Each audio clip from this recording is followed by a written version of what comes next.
Hello everyone. Today we are coming back with our 8th lecture of thermodynamics. Okay. Now today we have to study about the second law of thermodynamics various statements. Okay. Last lecture we have discussed about the what is this second law of thermodynamics. Okay. Uh, f- okay. General idea. Okay. What is the main concept of second law of thermodynamics? Okay. Now today we have to study about the various statements. Various statements are given by the various scientists, so we have to study that statement, which are that statement. Okay. Now we proceed to our first slide, that is the various statements are what. First is the Lord Kelvin statement. Okay, that is the name of the scientist, Kelvin given this statement for the against the first law of thermodynamics. Okay. सो हमने देखा है कि किस तरह के statements थे, और first law जो हुआ तो उसके हिसाब से हमने फर्स्ट लॉ को अपोज करने के लिए सेकेंड लॉ बनाया गया था। तो सेकेंड लॉ को डिफाइन करने के लिए कुछ स्टेटमेंट्स आए, अलग अलग साइंटिस्ट ने अलग अलग स्टेटमेंट दिए, तो उसमें से कुछ मेन जो स्टेटमेंट्स हैं वो हम देखेंगे यहाँ पे। तो फर्स्ट था लॉर्ड केल्विन स्टेटमेंट है, second is the plank statement. तो प्लैंक ने भी कुछ एक स्टेटमेंट दिया, वो है। ओके, हम लोग वन बाय वन सब देखेंगे, फिर दोनों को कंबाइन करके कि एक तीसरा स्टेटमेंट बनाया गया, उसे हमने नेम दिया है केल्विन प्लैंक स्टेटमेंट। ये बहुत इंपॉर्टेंट है। ओके, केल्विन प्लैंक स्टेटमेंट ये इंपॉर्टेंट है। ओके, ये एक हो गया। फिर उसके बाद और एक नेक्स्ट है ये क्लॉसियस स्टेटमेंट, ये भी बहुत इंपॉर्टेंट है। ओके, तो ये दो स्टेटमेंट बहुत इंपॉर्टेंट है। फर्स्ट टू स्टेटमेंट पहले बनाए गए केल्विन के और प्लैंक पे, फिर केल्विन और प्लैंक के दोनों को कंबाइन करके एक स्टेटमेंट बनाया गया। ओके, वो एक होगा और एक क्लॉसियस का होगा। तो ये दोनों में डिफरेंस कहते हो, जो केल्विन प्लैंक का है ये एक्चुअल में हीट इंजन के लिए यूज होता है, उसके हिसाब से दिखाया है। और ये जो है वो रेफ्रिजरेटर वगैरह ऐसा जी जिसमें एनर्जी कंज्यूम होती है, ऐसे चीज़ों के लिए। ओके ना। सो it is for the derived for the heat engine, and it is derived for the like heat pump and refrigerator like instrument. Okay, so we have to proceed next slide, that is first is our statement, that is Lord kelvin statement. Okay, first इसको Lord बोला गया है क्योंकि वो time पे रहता होगा, कुछ कुछ साइंटिस्ट को लॉर्ड भी बोला जाता था, ठीक है ना, तो इसलिए लॉर्ड गए ना। Actual name is the kelvin. Okay ना, जो केल्विन स्केल वगैरह जो आया है वो सब टेम्परेचर स्केल वो इसके नेम से ही आया है। ओके ना, केल्विन स्टेटमेंट। तो पहले देखते हैं केल्विन स्टेटमेंट क्या है। Okay, so it is impossible to get a continuous supply of work from a body by cooling it to a temperature lower than that of its surrounding. तो अभी देखो surrounding क्या है बॉडी का, ये देखो हमें पता है हमारा जो इंजन है यहाँ पे। ओके, यहाँ पे हमारा इंजन है, ठीक है, ये ई से मैं डिनोट करता हूँ इंजन। ओके, तो उसमें क्या था, यहाँ पे हमारा आएगा सोर्स, यहाँ पे सिंक। ओके, तो जो सराउंडिंग सराउंडिंग मतलब क्या, जो सिंक का टेम्परेचर उन्होंने बोला है, ठीक है ना। तो वो क्या बोला उन्होंने, अगर cooling it to a temperature lower than of its surrounding, मतलब अगर इसका टेम्परेचर कम है और इसका टेम्परेचर अगर ज़्यादा है तो यहाँ से यहाँ ये फ्लो होना चाहिए हीट। ओके, मतलब सोर्स सिंक से सोर्स तक ये फ्लो होना चाहिए, ऐसा इसने बताया गया। तो क्या बोला है, it is impossible to get a continuous supply of work from a body cooling it to a temperature lower than of its surrounding. मतलब सराउंडिंग से अगर बॉडी का टेम्परेचर लो है तो वो बॉडी से हीट सप्लाई होना इट इज़ इम्पॉसिबल है, मतलब कंटिन्यूस वर्क नहीं हो सकता है। मतलब हमने देखा था यहाँ से अगर यहाँ तक अगर हीट फ्लो होती है, ओके, मतलब यहाँ पे सोर्स है T1, यहाँ पे हीट हमने कंसिडर कर ली, यहाँ से सोर्स से यहाँ तक सिंक तक यहाँ अगर फ्लो हो रहा है, ओके, यहाँ पे हमारा क्या था T2 था। ओके, यहाँ पे हो गया T2 और यहाँ पे T1 है, तो यहाँ से यहाँ आएगा, तो बीच में यहाँ पे कुछ वर्क परफॉर्म होता है। ओके, मतलब कुछ हीट यहाँ पे स्पेंड हो गई। ओके, वर्क परफॉर्म करने के लिए यहाँ पे हमारा डब्ल्यू अमाउंट ऑफ वर्क यहाँ पे हो गया।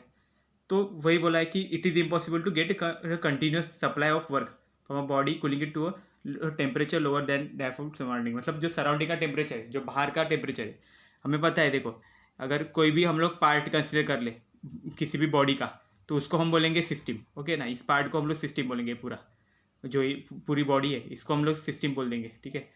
और इसके आउटसाइड जो कुछ पार्ट है, यहाँ पे वो सब जो पार्ट है उसको सब हम लोग क्या बोलेंगे, इसे बोलेंगे हम लोग सराउंडिंग। सराउंडिंग जो बाहर का जो पार्ट है इसको सराउंडिंग बोलेंगे, बीच का जो है वो सब होगा सिस्टम। ओके, तो ये है, इसको बोलेंगे हम लॉर्ड केल्विन स्टेटमेंट, इसी को। ओके ना, तो उसने ऐसा बता दिया कि ऐसे कोई भी सिस्टम हम फॉर्म करना ये इम्पॉसिबल है कि जिसमें से कंटिन्यूस अमाउंट ऑफ वर्क निकलेगा। ओके, मतलब यहाँ पे वर्क अगर कंटिन्यू चाहिए तो क्या होना चाहिए, यहाँ पे किसी भी तरह के हीट यहाँ पे लॉस नहीं होना चाहिए। हीट लॉस अगर यहाँ पे नहीं होगा तो क्या होगा, यहाँ से जो हीट आएगा वो कंप्लीटली यहाँ पे वर्क के फॉर्म में निकल जाएगा। लेकिन लॉर्ड केल्विन ने क्या बताया कि इट इज़ इम्पॉसिबल, ऐसा कोई भी सिस्टम इंजन बनाना इम्पॉसिबल है कि उसमें से कंटिन्यू अमाउंट ऑफ वर्क निकलेगा। ओके, ये हमें बताया गया लॉर्ड केल्विन स्टेटमेंट के ऊपर से। ओके, सो ये पता चल गया। अभी नेक्स्ट हम लोग देखते हैं और एक स्टेटमेंट है, दैट इज प्लैंक स्टेटमेंट। अब प्लैंक ने क्या बताया, देखो Planck statement is what, it is impossible to construct an engine which working in a complete cycle will produce no effect other than the raising of weight and the exchange of heat with a single reservoir. Okay, तो इसने क्या बताया, तो इसने बताया है वही चीज़ बताया था बट अलग फॉर्म में बताया। तो इसने क्या बताया, देखो हमारा जो इंजन था इस तरह से हमने पहले ड्रॉ किया था ना, यहाँ पे हमारा T1 आता था, यहाँ पे हमारा T2 आता था, ठीक है, यहाँ पे T2 कंसीडर कर लो, ठीक है, और देखो यहाँ पे हमारा इंजन रहता था बीच में, ठीक है, और यहाँ पे हमारा ये कंटिन्यू यहाँ पे सप्लाई हो रहा है, ठीक है, नीचे यहाँ पे सप्लाई होता है, फिर यहाँ पे सप्लाई हो रहा है। और हमें क्या बताया, it is impossible to construct an engine which is working in a complete cycle. अगर साइकिल कंप्लीट करना है, मतलब हमने देखा था कार्नोट साइकिल में, हमने देखा था we have seen in the Carnot cycle, complete cycle कब कंप्लीट होगा, जब ये ऐसे भी जाएगा और वापस रिटर्न भी आ सकता है, मतलब ये रिवर्सिबल हो सकता है। कार्नोट साइकिल ने क्या बताया था कि जो साइकिल हम लोग ऐसे परफॉर्म कर रहे हैं यही रिवर्स में भी जा सकता है, रिवर्सिबल भी इसको परफॉर्म कर सकते हैं हम लोग, ऐसे बताया था, ठीक है ना। तो उसने बताया है, इसने प्लैंक ने क्या बताया कि इम्पॉसिबल है ऐसा कंस्ट्रक्ट करना कि वो वापस रिवर्स है, it will produce no effect other than, उसमें किसी भी तरह का इफेक्ट ना होना सिर्फ other than raising of weight and the exchange of heat with a single reservoir. Single reservoir से एक्सचेंज होना, हीट का एक्सचेंज होना, मतलब ये देखो यहाँ से पहले हीट जाएगा, यहाँ पे जाके वापस रिटर्न आ जाएगा, तो इसको क्या बोलेंगे, सिंगल रिजर्वायर यहाँ पे हीट एक्सचेंज कर रहा है, इसके अंदर से जाके वापस रिटर्न आ रहा है। तो ये सब करना एक्चुअल में इम्पॉसिबल है, ऐसा किसने बोला है, प्लैंक्स ने बोला है। प्लैंक्स का यहाँ पे स्टेटमेंट क्लियरली बताया गया है कि impossible to construct an engine, ऐसा इंजन बनाना इम्पॉसिबल है which working in a complete cycle, मतलब ऐसे साइकिल में जो कंप्लीट हो रहा है, मतलब रिवर्स में भी जा रहा है। साइकिल हम क्या बोलेंगे, जब भी प्रोसेस एक डायरेक्शन में जाएगी और उसी डायरेक्शन से वापस रिटर्न आएगी, ओके ना, वापस मतलब इनिशियल स्टेट पे वापस आना, उसे बोलेंगे हम लोग कंप्लीट साइकिल कंप्लीट होगा। ओके, तो वैसा कंप्लीट साइकिल परफॉर्म होने वाला इंजन पॉसिबल नहीं है, ऐसे प्लैंक ने बताया। That will produce no effect, उसमें कोई इफेक्ट नहीं होगा, बस उसमें क्या होने वाला है, रेजिंग ऑफ वेट, उसका वेट बढ़ जाएगा, मतलब एनर्जी बढ़ती जाएगी, ओके ना, and the exchange of heat with a single reservoir, और किसी सिंगल रिजर्वायर से हीट एक्सचेंज होती रहेगी। ओके, एक्सचेंज होना मतलब वहाँ से हीट एब्जॉर्ब भी होगा, वहाँ से हीट इमिट भी होगा, दोनों तरह हीट ट्रांसमिशन और एब्जॉर्प्शन दोनों प्रोसेस एक ही इंजन रिजर्वायर से होगा। ओके ना, देखो यहाँ पे exchange of heat with a single reservoir, मतलब एक्सचेंज मतलब क्या कि वो एब्जॉर्ब भी वही इंजन करेगा। ओके ना, यहाँ पे अगर इंजन कैसे करते हैं तो अपना रिजर्वायर कंसिडर करेंगे तो वो एब्जॉर्ब भी करेगा और वही इमिट भी करेगा, ट्रांसमिट भी करेगा, तो वो बोलेंगे कि एक्सचेंज एक ही इंजन से एक्सचेंज हो रहा है। ओके ना, तो ये पॉसिबल नहीं है, ऐसा कार्नोट ने बताया। ओके, तो ये एक्चुअल में ये बताया, फर्स्ट लॉ में हमें बताया गया था कि रिवर्सिबल होगा, लेकिन यहाँ पे हमें प्लैंक्स ने क्या बताया कि ये पॉसिबल ही नहीं है ऐसा कोई इंजन बनाना। ओके, ये एक्चुअल में उसने सेकेंड लॉ का बताया। ओके, तो सेकेंड लॉ में एक्चुअल में क्या किया सब, फर्स्ट लॉ में जो कुछ था उसको उसके अगेंस्ट में उन्होंने स्टेटमेंट्स बनाए गए, इसको तो सेकेंड लॉ बोलते हैं उसको। ओके ना, then next we will see next statement. Okay, तो हमने पहले केल्विन देखा, फिर प्लैंक का भी देखा। अभी जो दोनों स्टेटमेंट्स थे केल्विन और प्लैंक से, केल्विन ने क्या बताया था कि ऐसा वर्क होना पॉसिबल नहीं है। ओके ना, उसने वर्क के लिए बताया था। ओके, देखो यहाँ पे हमने देखा था कि केल्विन ने क्या बताया था कि ऐसे किसी का यहाँ पे वर्क होना ऐसा पॉसिबल नहीं है, ठीक है, इम्पॉसिबल गेट टू मतलब कंटिन्यूस सप्लाई होने वाला वर्क होना पॉसिबल नहीं है। और इसने क्या बताया था, जो हमारा प्लैंक था उसने बताया था कि ऐसा इंजन कंस्ट्रक्ट करना पॉसिबल नहीं है कि जिसमें कंप्लीट साइकिल परफॉर्म हो, मतलब रिवर्स में कंप्लीट हो, ऐसा बताया था, ठीक है ना। तो दोनों ने ऑलमोस्ट सेम चीज़ बताई थी, तो अभी दोनों को कंबाइन करके हम लोग एक स्टेटमेंट बनाए, उसके बाद एक और एक स्टेटमेंट बनाया गया, वो कंबाइंड स्टेटमेंट को बोला जाता है केल्विन प्लैंक स्टेटमेंट। ओके, देखो दोनों का, केल्विन का भी स्टेटमेंट है इसमें, प्लैंक का भी स्टेटमेंट। केल्विन ने वर्क के फॉर्म में बताया था, प्लैंक ने एक्चुअल में इंजन होता नहीं है ऐसा बोला था, साइकिल नहीं परफॉर्म कर सकता, तो वो दोनों चीज़ को कंबाइन करके एक स्टेटमेंट बनाया गया था। तो वो स्टेटमेंट को अभी देखते थे, क्या है। सो ये स्टेटमेंट क्या है, इट इज़ इम्पॉसिबल। देखो इम्पॉसिबल वर्ड्स में दो सब में कॉमन है, okay. Impossible to construct an engine, तो ये प्लैंक का स्टेटमेंट था। प्लैंक के स्टेटमेंट देखा था हमने, which operating in a cycle, तो साइकिल तक देखो ये पूरा प्लैंक का हो गया।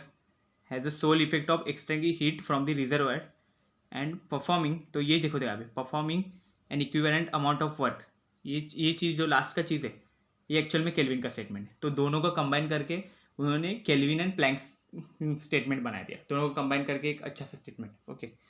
अच्छी चीज़ बनाई उन्होंने, ठीक है ना। तो क्या है, it is impossible to construct an engine which operating in a cycle has a sole effect of extracting heat from the reservoir and performing an equivalent amount of work. तो क्या है, देखो मतलब इंजन को, ऐसा कोई इंजन बनाना impossible है, उसने वही बताया। देखो क्या है हमारा पहले क्या था, देखो यहाँ पे T1 था, यहाँ पे देन हमारा इंजन आता है, ठीक है ना, यहाँ पे इंजन है हमारा, एंड देन यहाँ पे हमारा रिजर्व सिंक है T2। तो यहाँ पे हमारा क्या था, T1 का टेम्परेचर T2 से आ गया है, हमारी ये कंडीशन है, T1 इज ग्रेटर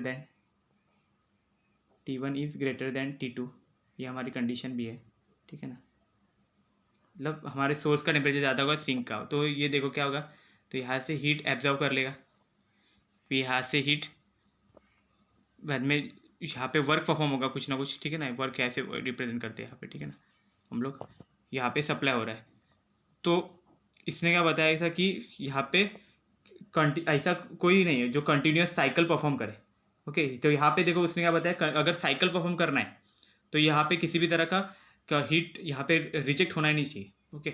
मतलब सिंक में कोई हीट जाना नहीं चाहिए, तभी जाके कंटिन्यू वहाँ पे वर्क परफॉर्म होगा। मतलब यहाँ से जो हीट आएगा डायरेक्ट हीट वर्क ऐसे डायरेक्ट परफॉर्म होते जाएगा, बट एक्चुअल में क्या होगा, थोड़ा बहुत तो यहाँ पे जाएगा।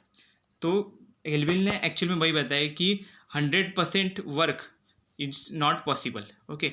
मतलब 100% यहाँ पे अगर वर्क परफॉर्म करना है तो ये एक्चुअल में पॉसिबल नहीं है। ऐसा कोई भी इंजन बन ही नहीं सकता जो ऐसे कंटिन्यूस साइकिल परफॉर्म करे और 100% उसमें वर्क हो, ओके। तो it is impossible to construct an engine which operating in a cycle has sole effect, sole मतलब only effect of extracting heat from the reservoir. मतलब रिजर्वायर से हीट खाली extract करना, मतलब यहाँ से एक्सट्रैक्ट करने का खाली इतना ही काम करे, किसी भी तरह से हीट इमिट करना, या यहाँ से देखो हीट इसको यहाँ पे सप्लाई कर रहा है, तो हीट इसको सप्लाई करने का काम ऐसा कोई इंजन करे, तो ये चीज़ ऐसा हो भी नहीं सकता है। मतलब ऐसा कोई इंजन नहीं बन सकता कि वो सिर्फ हीट एक्सट्रैक्ट करने का काम करे। अगर वो हीट एक्सट्रैक्ट कर रहा है तो कुछ अमाउंट ऑफ हीट यहाँ पे रिजेक्ट भी करेगा, यहाँ इसको दे देगा, ओके ना। तो उसने वही बताया कि ऐसा कोई इंजन नहीं है कंप्लीट कि हैज़ अ सोल इफेक्ट मतलब ओनली इफेक्ट कि extracting heat from the reservoir and performing an equivalent amount of work, मतलब उतने ही अमाउंट का वर्क यहाँ पे परफॉर्म कर रहा। मतलब केल्विन ने वही बताया कि ऐसा कोई इंजन नहीं है जो कंटिन्यू सिर्फ हीट एक्सट्रैक्ट करेगा और उतने ही अमाउंट का वर्क यहाँ पे देगा। ऐसा इस तरह का कोई इंजन नहीं है। अगर वो यहाँ से हीट एक्सट्रैक्ट करता है तो वो कुछ अमाउंट में वर्क तो परफॉर्म करेगा, लेकिन कुछ अमाउंट का जो बचा हुआ है वो चीज़ को वो हीट यहाँ पे रिजेक्ट भी करेगा, सिंक में रिजेक्ट कर देगा, ठीक है ना। तो सोर्स से वो हीट एक्सट्रैक्ट तो करेगा बट कंप्लीट उतनी हीट वो वर्क में परफॉर्म नहीं करेगा, कुछ हीट वर्क में जाएगा और जो कुछ हीट रहेगी वो सिंक को दे देगा, ठीक है। तो मतलब 100% यहाँ पे वर्क पॉसिबल ही नहीं है, ओके। तो ये एक्चुअल में चीज़ बताई थी केल्विन प्लैंक स्टेटमेंट ने बता दी, ठीक है ना। तो इसमें हमने देख लिया कि केल्विन ने क्या था, केल्विन ने यहाँ पे जो वर्क की जो चीज़ थी वो केल्विन का पार्ट था, ओके ना। और यहाँ पे जो ये बताया गया है ये कंस्ट्रक्ट एन इंजन, जो इंजन का यहाँ पे कंस्ट्रक्ट नहीं हो सकता, तो वो चीज़ एक्चुअल में बताई गई है प्लैंक ने, ओके। तो दोनों का ऐसा कंबाइन करके उन्होंने केल्विन प्लैंक स्टेटमेंट बना दिया था, ओके। और एक अच्छा एग्जाम स्टेटमेंट था सेकेंड लॉ के लिए, ओके ना। It is universally accepted statement of the second law of thermodynamics, okay. तो यहाँ पे आपको ये क्लियर हो गया होगा I think, okay. So next one statement, that is the last statement, that is Clausius statement, okay. It is also the name of the scientist Clausius, थोड़ा different name है लेकिन अच्छा है। क्लॉसियस स्टेटमेंट एक्चुअल में क्या है देखो, सो उसने भी वही चीज़ बताई, थोड़ी अलग फॉर्म में बताई, ओके। तो ये भी सेकेंड लॉ है, सेकेंड लॉ का स्टेटमेंट है, फर्स्ट लॉ का अपोज करने के लिए इन्होंने बनाया गया था। तो ये भी एक अच्छे से रिप्रेजेंट कर रहा है। तो इसमें क्या है देखो, इट इज़ इम्पॉसिबल, इम्पॉसिबल हर चीज़ में, क्योंकि एक चीज़ है जो फर्स्ट लॉ में बताई गई थी, और वो सबको अपोज कर रहे हैं हम लोग। तो उस पर जो बताया गया था तो वो डायरेक्टली श्योरली उन्होंने बताया था फर्स्ट लॉ में, जो रिवर्सिबल हो सकता है, ये सब हो सकता है। तो यहाँ पे उस चीज़ को अपोज करने के इन्होंने डायरेक्ट बता दिया कि इम्पॉसिबल है, ये सब पॉसिबल ही नहीं है जो इन्होंने बताया था। वो सब ये सब आइडियल केसेस है, तो इसलिए हर स्टेटमेंट में इम्पॉसिबल वर्ड आएगा, ठीक है ना। तो it is impossible for a self acting machine working in a cyclic process of self acting machine working. तो सेल्फ एक्टिंग मशीन मतलब क्या रहता है, देखो अगर कोई मशीन है वो कंटिन्यू वर्क कर रही है, मतलब देखो हमने यहाँ पे अगर कंस्ट्रक्ट कर लिया हमारा जो हीट इंजन का था वो पार्ट, यहाँ जैसे यहाँ पे सोर्स हो गया सिंक, यहाँ पे T2, ओके। देन यहाँ पे हमारा इंजन आ गया है, ठीक है। देन यहाँ से हमने हीट को ये किया, ठीक है। यहाँ से पहले हीट, तो यहाँ पे हम लोग एक्सेप्ट करेंगे, यहाँ पे रिजेक्ट कर देंगे, ठीक है। तो क्या होगा, और यहाँ पे फिर यहाँ पे कुछ वर्क परफॉर्म होगा, तो ठीक है। ये एक्चुअल में होगा ही नहीं, ठीक है ना, हम लोग इसको निकाल सकते हैं, ठीक है। तो ठीक है। तो देखो यहाँ पे क्या हो गया, परफॉर्म हो गया, यहाँ पे वर्क परफॉर्म होगा, ठीक है। तो क्या हो, देखो it is impossible for a self acting machine working in a cyclic process, cycle यहाँ पे परफॉर्म करेगा, वर्क परफॉर्म होगा, फिर वापस यहाँ पे, तो साइकिल देखो परफॉर्म होने के लिए क्या होगा कि हीट यहाँ पे रिजेक्ट भी करेगा। तो एक्चुअल में ये जो स्टेटमेंट था ये एक्चुअल में किसके बदले बनाया गया था, ये रेफ्रिजरेटर के, हमने स्टार्टिंग में बता दिया था कि एक्चुअल में रेफ्रिजरेटर हीट पंप उसके लिए ये स्टेटमेंट उस हिसाब से बनाया गया है, ठीक है ना। तो मतलब हीट ये पहले यहाँ से लेगा, सिंक से हीट लेगा, यहाँ पे सोर्स को देगा, ठीक है ना, मतलब रिवर्स परफॉर्म करेगा ये, ठीक है। और कुछ यहाँ पे वर्क के लिए परफॉर्म होगा। तो उसने क्या बताया, self acting machine, self acting machine में ये सब कुछ करेगा नहीं, एक बार स्टार्ट हो गए तो ये कंटिन्यू अपना साइकिल्स परफॉर्म करते जाएगी, ओके। सो तो उसने क्या बताया, ये इम्पॉसिबल है ऐसा self acting machine which is working in a cyclic process. Cyclic process से होगा unaided by external agency to transfer heat from a body at a lower temperature to a body at a higher temperature, lower temperature to a body at a higher temperature।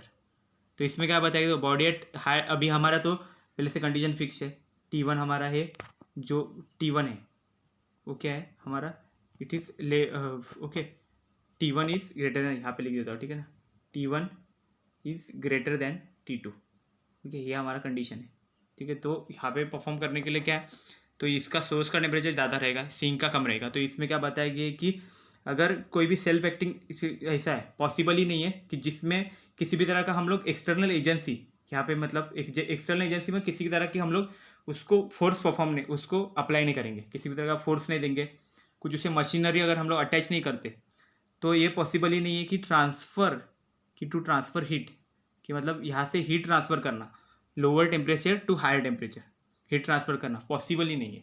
तो उसने वही बताया कि ऐसी कोई self acting machine possible नहीं है कि जो साइकिल्स परफॉर्म करेगी विदाउट एनी फोर्स, मतलब किसी तरह के इसको मशीनरीज वगैरह किसी तरह की एनर्जी हम लोग परफॉर्म नहीं करेंगे, तब तक ऐसे पॉसिबल ही नहीं है कि जो लोअर बॉडी में जो टेम्परेचर है, जो लोअर टेम्परेचर है वहाँ से हीट यहाँ पे हायर पे जाए। मतलब अगर हमें ऐसा चाहिए, रिवर्स साइकिल चाहिए लोअर से हायर तक, तो इसे कुछ ना कुछ तो हमें एक्सटर्नल एजेंसी से परफॉर्म करना पड़ेगा, कोई ना कोई इसको फोर्स देना पड़ेगा, किस तरह की एनर्जी हमें परफॉर्म देनी पड़ेगी, तभी ये पॉसिबल है, ओके।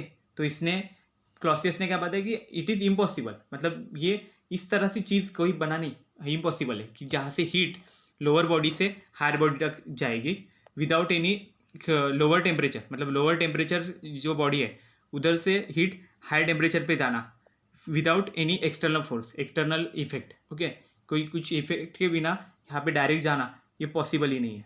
और सेल्फ एक्टिंग मशीन मतलब अपने आप जाना और ऑटोमेटिकली जो परफॉर्म करता है उसी को बोलते हैं सेल्फ एक्टिंग मशीन। तो इस तरह से चीज़ पॉसिबल ही नहीं है, ये क्लॉसियस स्टेटमेंट ने बोला। मतलब केल्विन प्लैंक्स ने भी एक इंजन के हिसाब से बोला था, लेकिन केल्विन प्लैंक्स ने हमें इस तरह से बताया था हीट इंजन के लिए, और इसने रेफ्रिजरेटर का एग्जाम्पल लेके बताया। मतलब ये जो हमें रेफ्रिजरेटर के लिए इसको रिवर्स में चाहिए, तो रिवर्स करने के लिए डायरेक्टली पॉसिबल ही नहीं है। देखो यहाँ पे लिखा है अनएडेड बाय एक्सटर्नल, अनएडेड मतलब किसी भी तरह का सपोर्ट नहीं होना, एजेंसी एक्सटर्नल एजेंसी का अगर सपोर्ट नहीं है तो ऐसे परफॉर्म ही नहीं हो सकता। एक्सटर्नल एजेंसी मतलब किसी तरह से एक्सटर्नली हम अगर इस पर कोई टास्क नहीं करते, इस पर कोई प्रेशर नहीं देते, कोई अगर इसका मशीनरीज अगर अटैच नहीं करते, तो उसके बिना ये डायरेक्ट ऐसे होना पॉसिबल ही नहीं है कि लोअर टेम्परेचर से हायर टेम्परेचर पे हीट फ्लो होना पॉसिबल ही नहीं है, ओके।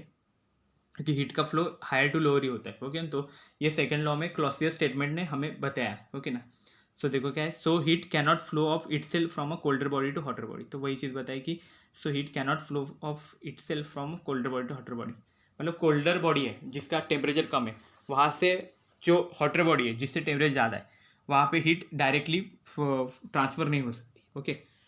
इसका डायरेक्टली ट्रांसफ़र हीट का पॉसिबल ही नहीं है। तो एक्चुअल में क्लॉसियल स्टेटमेंट ने वही बताया कि अगर हम लोग रिवर्स में अगर परफॉर्म करते हैं, मतलब रेफ्रिजरेटर के केस में होता है कि पहले सिंक से वो एब्जॉर्व करता है पूरी तरह से, हीट रिजेक्ट कर लेता है और उसके बाद वो सोर्स को देता है। तो ये एक्चुअल में परफॉर्म करने के लिए हमें कुछ ना कुछ तो उसको एक्सटर्नली कुछ ना कुछ देना पड़ेगा, उसको फोर्स देना पड़ेगा, कोई मशीनरी से अटैच करनी पड़ेगी, कोई ना कोई ऐसी कंडीशंस उसको परफॉर्म करनी पड़ेगी कि उसके बाद ये साइक्लिक में पॉसिबल हो सकते हैं कि यहाँ से लोअर में से हीट हमें आगे उसको भेजनी पड़ेगी। लेकिन ऑटोमेटिकली स्पॉन्टेनियसली अगर सेल्फ एक्टिंग मशीन है वो डायरेक्टली ये परफॉर्म कर नहीं सकता। तो ये चीज़ मतलब पॉसिबल नहीं है ऐसा डायरेक्टली ये परफॉर्म होना, ओके ना। तो ये एक्चुअल में बताया गया था क्लॉसियस स्टेटमेंट ने, ओके। तो क्लॉसियस ने ये चीज़ एक्चुअल में क्लियर कर दी कि क्या हुआ एक्चुअल में, ठीक है ना। तो हमने देखा कि केल्विन ने भी वही चीज़ बताया था। केल्विन ने एक्चुअल में हीट इंजन के केस में बताया था, हीट इंजन के केस में कि किस तरह से फ्लो होता है। और क्लॉसियस ने ये रेफ्रिजरेटर और ये हीट पंप के केस में बताया था। मतलब जहाँ पे जो एनर्जी कंज्यूमिंग बॉडीज है उनके लिए क्लॉसियस स्टेटमेंट बनाया गया था, ओके ना। क्लॉसियस ने उनके लिए किया, लेकिन एक्चुअल में हर एक का एम ये की था कि सेकंड लॉ का स्टेटमेंट बनाना एक परफेक्ट एग्जांपल। तो एक्चुअल में सब जितने भी स्टेटमेंट है वो अपोज किस चीज़ को कर रहे हैं, साइक्लिक प्रोसेस को अपोज कर रहे हैं। मतलब ये जो साइक्लिक प्रोसेस है इसको अपोज कर रहे हैं कि उसने बताया था कि साइक्लिक मतलब रिवर्स में जा रहा है प्रोसेस, मतलब ऐसे रिवर्स में हो रहा है कि पहले सोर्स टू सिंक इंजन, फिर इंजन टू सिंक, ऐसे हीट फ्लो होगा, फिर बाद में engine to sink to again source, ऐसे परफॉर्म होना। तो ये जो साइक्लिक प्रोसेस कंटिन्यू हो रहे हैं तो इसको बहुत अपोज किया गया है, ओके ना। तो ये सेकेंड लॉ में ये गलत हो गया, मतलब सेकेंड लॉ में उसको करेक्शन करने के लिए उन्होंने स्टेटमेंट दिए थे, ओके ना। मतलब फर्स्ट लॉ में जो चीज़ बताई गई थी उसको करेक्शन के लिए सेकेंड लॉ के स्टेटमेंट्स बनाए गए थे। तो यही एक्चुअल में चीज़ है, okay. So I hope you clear all this statement, okay ना। And then thank you very much for today's lecture, okay।